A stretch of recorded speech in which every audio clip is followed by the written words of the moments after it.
maazoniyadda ayayna xukuntaa dhulkuu goglan yahay maaha mid goolada sida wakaaladda naasa sheegtay diinaasoraadka ayaa inaga caawiyey dhisidda ahraamaadka masar kumanaan sano ka hor weerarkii 2011 Sebtembar ee mataanaha Mareykanka waxa uu la ka cufulisay hay-adda sirdoonka ee CIA-da Daesh waa koox loo abaabulay inay islaamka fariin foolxun ka gudbiso afkambigii dhicisoobay ee Turkiga waxa isku fuliyay Erdogan laftiisa ku soo dhawaada dunida aragtida shirqoolka saaxadda ugu amaankaaga badan caalamkan ku noolahay aragtida shirqoolku waa in qofku khatar ka dareemo cid kasta ku hareeraysan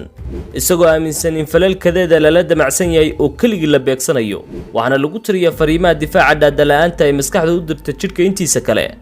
qofkuna waxa uu kaga falceliyaa dhacdooyinka agtiisa ka dhacaya qaab aan sal buuxa lahayn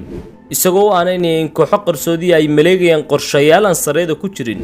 fikradda ay ku qotonto aragtida shirqoolku waa in dhibbanuhu u heelan yahay sidii uu fashilin lahaa damaca dambiilaha isagoo waxyeello u geysanayay nafsadiisa ifafaalaha aragtida shirqoolku waxa uu dunida ku baahay dabayaaqada qarnigii 19aad eray bixintani waxay muuqaal fayo ku yeelatay dunida markii wax uu ka qoray qoraagii Mareykanka ee Ian Johnson manayna helin bulshadii ay mudnayd balse markii la shirqoolay madaxweynihii Mareykanka John Kennedy ayay heshay dad u ciirsanaya in dilka madaxweynaha ay ahayd natiijada ka dhalatay shirqool ay maleegtay wakaaladda sirdoonka Mareykanka ee CIA-da maskaxda shirqoolka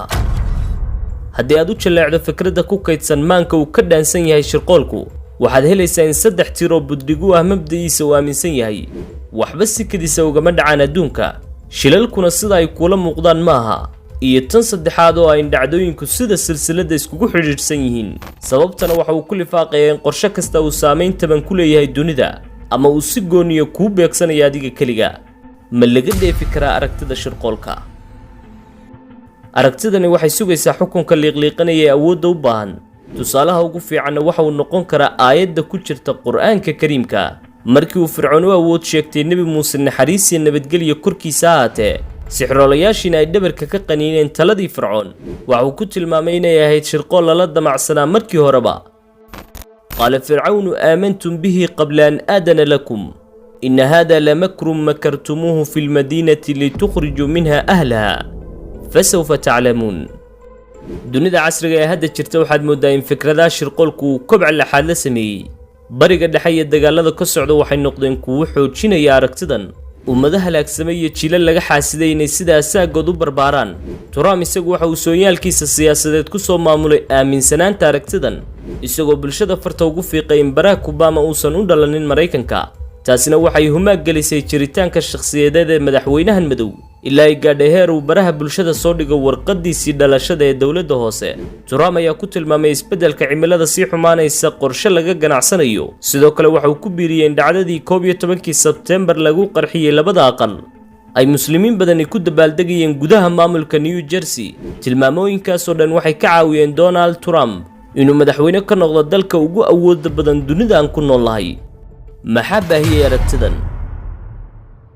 dhacdooyinka fajacaya amankaa gale markay dhacaan ee aan loo hayn sabab ka dambayso oo loo cugsado ayay timaadaa aragtida shirqoolku howlgallada argagixisada masiibooyinka dabiiciga iyo shirqoollada siyaasadeed waxaa loo celiyaa aragtidan dabeecadda aadanuhuna waxay la xidhiidhisaa dhacdooyinka waaweyn sabab iyaduna sal weyn waana fikrad ku dhajisan saami aan eex lahayn siday aaminsan yihiin dadka mabda'an qaba bini'aadamku markuu soo xiganayo odhahyo ugub ah iyo xogo dahsoon waxay dareensiisaa inuu dadka kale ka soocan yahay oo uu mudan yahay qiimayn gooniya markay jiraan dhacdooyin aan la falkin karin garaadkuna uu ku daalayo dadiyowga qaar ayaa isku xidhiidhiya dhacdooyinkaas oo ka dhiga kuwa u cuntama garaadka galka xaqiiqadan xidhan kara sida ay dadka qaar aaminsan yihiin in dhismayaasha haraamaadka ee Masar ku yaalla ay dhiseen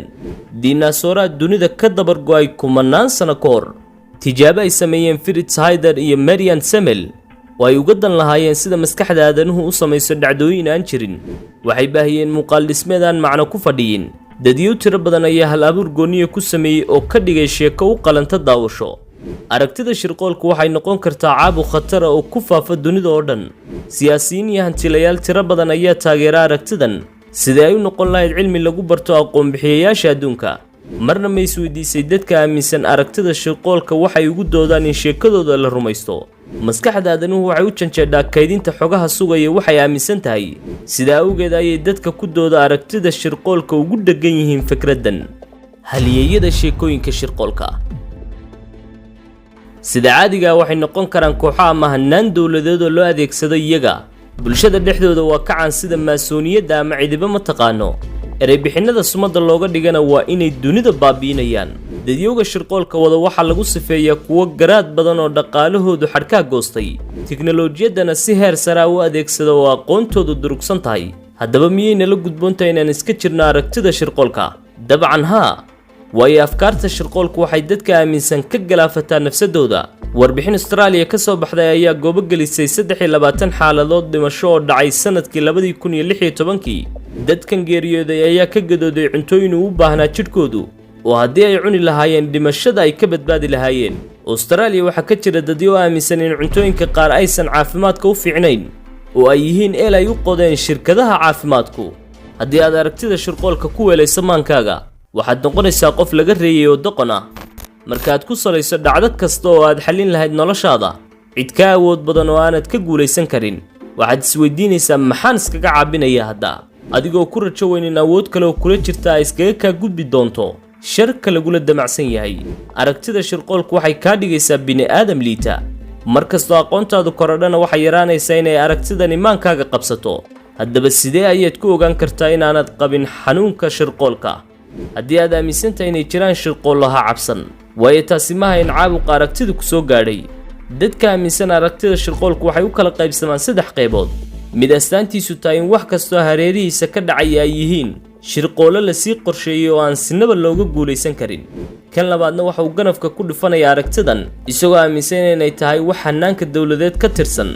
si ay ugu maamusho dadka ay u taliso. ka saddexaadna waxa uu aaminsan yahay inay jiraan shirqoollo balse la iska caabin karo ama la fashilin karo. haddii aad ka mid tahay nooca saddexaad waxaa tahay bini'aadam caadi iyo fayow. haddaba daawadi maxay kula tahay aragtida shirqoolku?